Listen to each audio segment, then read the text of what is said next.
Welcome to 2019 and the start of another year of the Queensland Conservative Show. I'm Lyle Shelton, thanks for joining me. I hope you've enjoyed your Christmas as much as I did.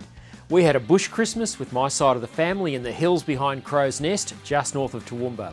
There's nothing like the generations getting together over food, fun and frivolity as we remember the coming of Christ.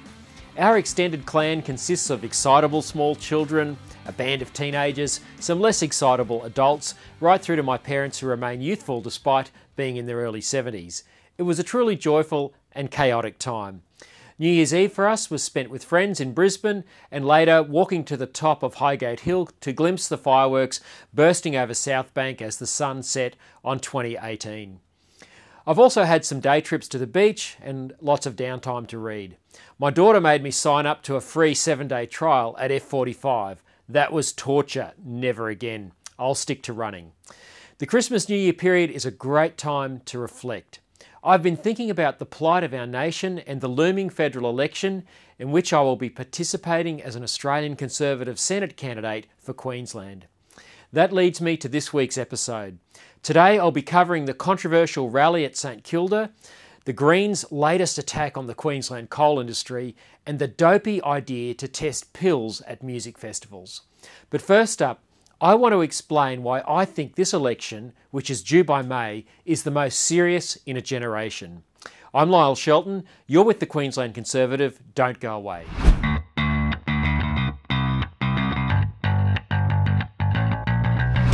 Well, welcome back to the Queensland Conservative. Abraham Lincoln once described America as the last great hope. As we face a federal election due by May and the prospect of a green-tinged Shorten Labor government, I truly believe the Conservative Party is Australia's last great hope. The implosion of the Abbott-Turnbull-Morrison government and its inability or unwillingness to fight for common sense has left our nation's energy policy and social policy in tatters. Neither Labor nor Liberal has a plan to replace the baseload electricity lost through the closure of 10 coal-fired power stations during the last 6 years.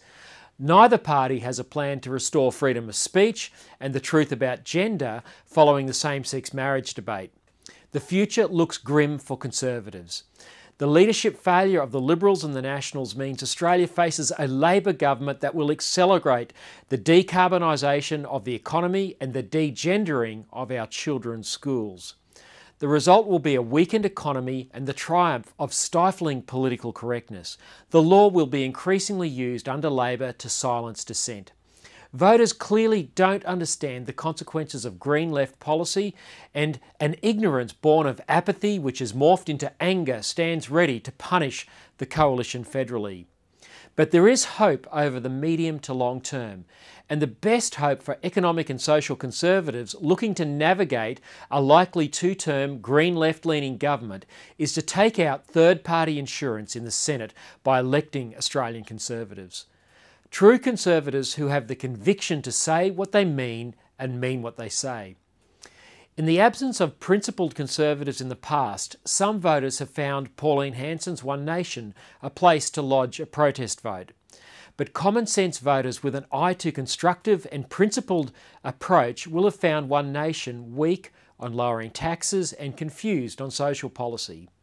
So for the first time in a long time, Australians have the choice of voting for Senate candidates from a Conservative Party that is not personality driven, but which has genuine Conservative principles. Whether people agree or disagree with him, few would doubt that Conservative Party leader Cory Bernardi is the most consistent and principled parliamentarian in Canberra. If he and his team hold the balance of power in the Senate, much of the damage to come can be blunted and even stopped. I hope to be part of that team. A block of common sense Conservatives can point the way back for our nation after a decade of failure. Politically, the Australian Conservatives are our nation's best hope. You're with the Queensland Conservative. Don't go away, there's more to come.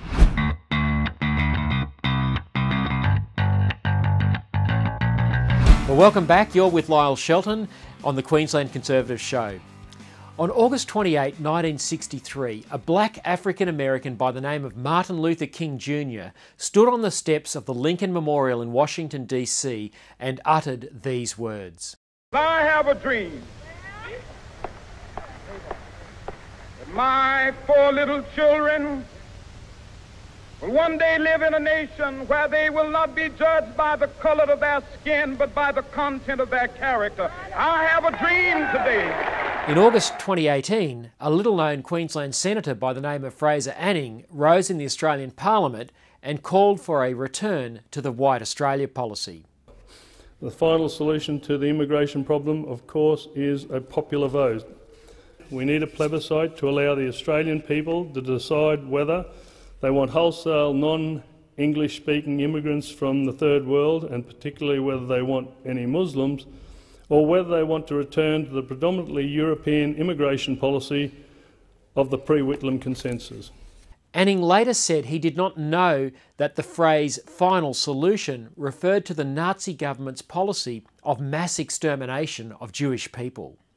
He also doubled down on his call for a return to White Australia. 2 months after uttering those words and continuing to push for a race-based immigration program, Bob Katter had had enough. He threw Senator Anning out of his Katter's Australian Party. Our party's never used the word Muslim. Our party's never used the word European or non-European. I don't know of anyone in our party that has ever used that sort of reference. Now, even for Bob Katter, banning Muslims and non-Europeans from Australia was a bridge too far.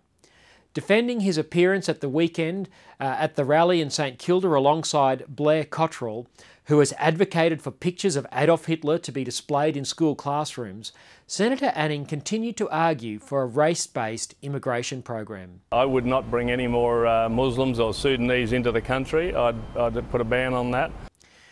Now, there is a legitimate debate to be had in this nation about immigration, but I don't believe it is legitimate to exclude people from Australia because of race. I'll return to the issue of Islam in a minute, but I just want to lay out some facts regarding immigration. Our humanitarian intake is very generous in comparison with other nations, and that is as it should be.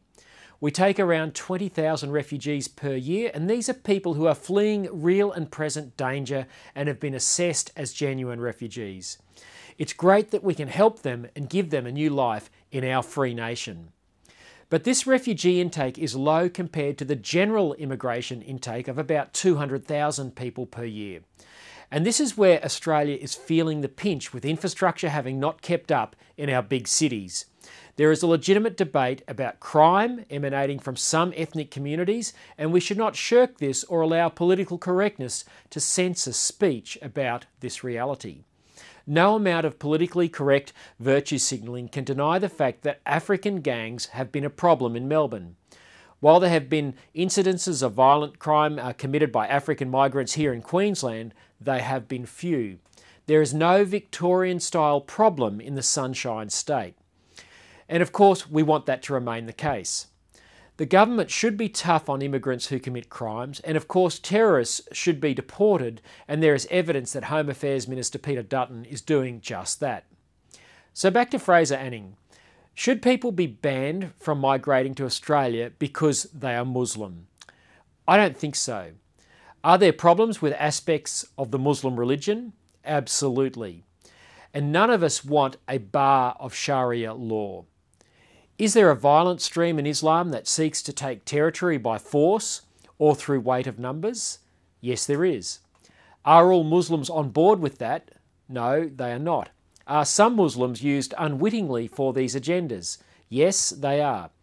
Australians rightly expect Muslims to live by our laws and to adopt our culture.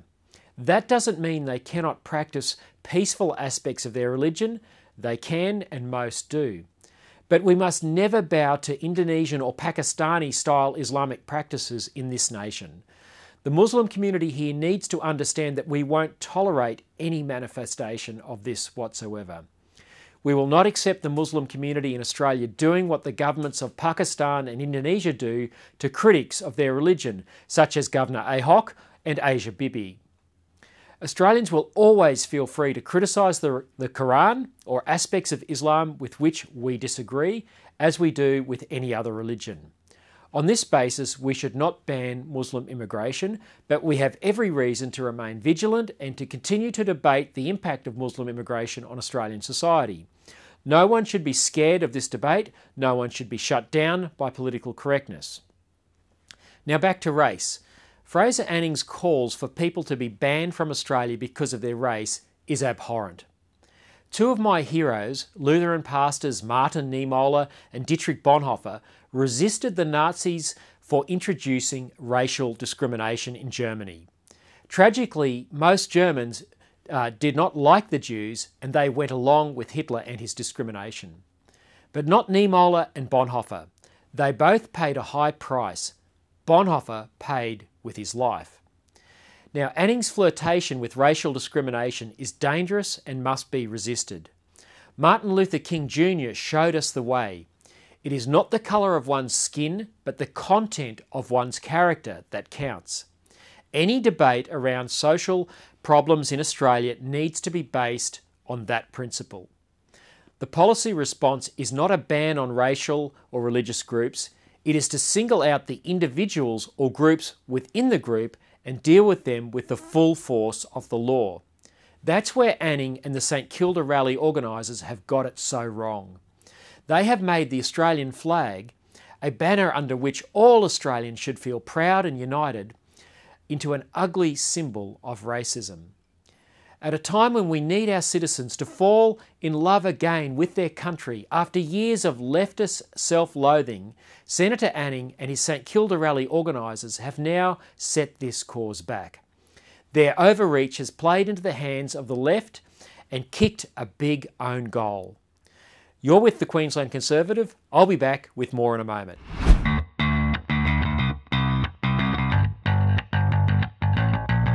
Welcome back. Queensland Greens Senator Larissa Waters' latest attack on Queensland's coal wealth makes her an existential threat to the living standards of every Queenslander. Here's Channel 7's coverage. It's the shock bill that has the power to kill 20,000 jobs. Calling on both parties to take a stand on the Adani mega coal mine and to simply say that it should not proceed. The Greens senator wants to see a ban on all thermal coal mining in the Galilee Basin to help keep a forecast global temperature rise to below 1.5 degrees. We are now in a climate crisis, and both of these big parties are sleepwalking into worse damage. 9 proposed megamines are planned for the Galilee Basin, which at full production would double Australia's coal exports to over 600 million tonnes a year. They're using the Parliament to put forward legislation that would effectively destroy the wealth of Queensland. They'll also create thousands of new jobs. Now, there is no climate emergency, and there is nothing Australians or anyone else in the world can do to dial down the temperature of the planet. But by thinking that we can, we are driving our economy off a cliff. It's nothing personal, but it is imperative that Senator Waters is voted out at the next election. The Greens' sustained anti-coal leadership has even infected the LNP, with State Leader Deb Frecklington calling for a future beyond coal, despite there being hundreds of years of supply. Anti-coal politicians never tell people how many jobs will go and how many less hospitals and schools will be built as a result of the lost billions of dollars in coal royalty taxes raked in by the state government. The Minerals Council estimates that the Greens are endangering 19,000 construction jobs and 14,000 operational jobs. A record $5 billion in coal tax royalties this financial year is helping prop up the Palaszczuk-Trad Labor government, which is surging towards $83 billion in debt. We simply can't afford to lose our coal money.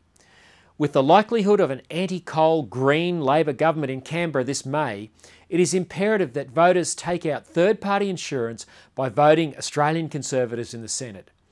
This is the Queensland Conservative, the show that stands up for Queensland. I'm Lyle Shelton. I'll be back.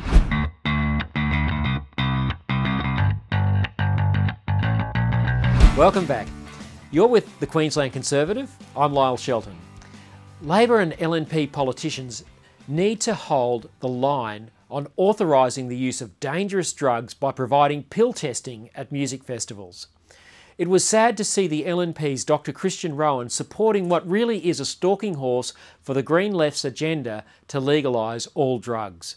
Anyone who thinks the Green Left will stop at pill testing is naive and doesn't understand the incremental way they work. Now, as a father of teenagers, I fully get the compassionate motivation that lies behind calls for pill testing. No one wants to see kids die, but if we greenlight their illegal drug taking by making them think drugs can be safe, more will do it and more will wreck their lives in the long run. Even if pills are tested, there is no guarantee that some people won't have an adverse reaction and die anyway. Drugs are addictive and harmful and come with an extremely high risk of luring the user into even harder drugs. Drugs are not safe. Yes, enforcement is hard and it is imperfect, but we must never give up. The law isn't just there to punish people, it is also a teacher. We must continue to send the message that illegal drug use is morally wrong. That will save far more lives in the long run. We must never give comfort to those who seek to peddle illegal drugs to our children. That would be another consequence of government-sanctioned pill testing. Well, that's it for another week of the Queensland Conservative. Thanks for joining me. I look forward to your company next week.